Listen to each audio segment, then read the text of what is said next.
We got 5 rounds in here. That's 1 for the pig, 1 for the turkey, and 1 for the ram, and hopefully 1 for the gong. No dialing, just holding over. Shooter ready.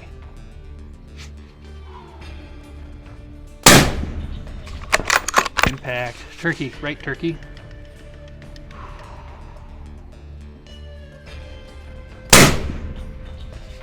Impact. Right ram.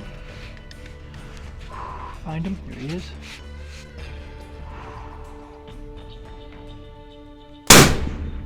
Impact.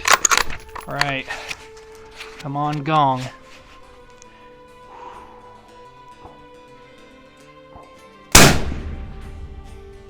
Impact! Woo! Let's go, baby. What are we here to talk about? We're here to talk about this. This is the DiscoveryOpt 2-12 MPVO. It has a 30mm tube, 24mm objective, 2-12x locking turrets, illumination, adjustable parallax, and it is probably one of the better scopes that I've had the opportunity to shoot in the last year. And I've been shooting Vortex Venom 3-15, Leopold Mark IV 1-4.5, and something, Arkin SH4J. This scope is so good for the money that I'm having a problem. It's kind of reshaped the way that I've been thinking about stuff like this and the idea of value for what you get in general. I've taken this out to 1,000 yards. Impact! Able to make hits on this rig, which we'll talk about in a different video.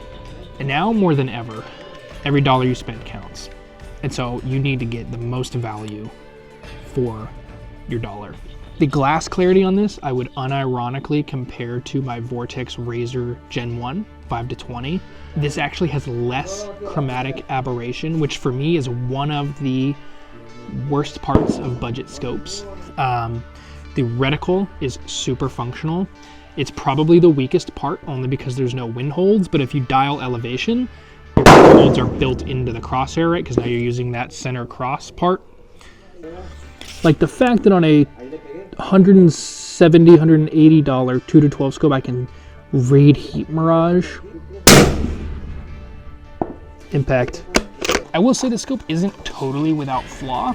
Like I said, the weakest part is going to be the reticle. Now, the other thing I want to just talk briefly about is the illumination, because it is an illuminated reticle. This is an MPVO. It's not an LPVO. It's a first focal plane scope, so I don't necessarily need it to be nuclear bright. That being said, this illumination is dim. It is really dim. That's not that big of a problem because I usually shoot during the day. And if you're shooting in a low light environment, the illumination works fine. But if you're expecting to even see it during the day to create contrast, tough luck.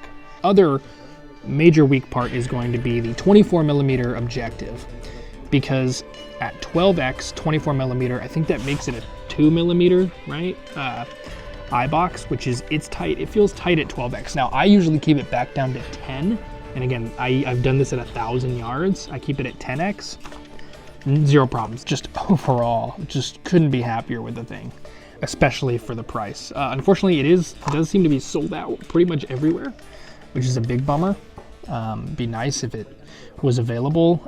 In fact, on Amazon, it's currently unavailable, so I don't know if they've stopped selling it altogether, but if you can find one, I would definitely pick it up. Let's see if we can get on those rams.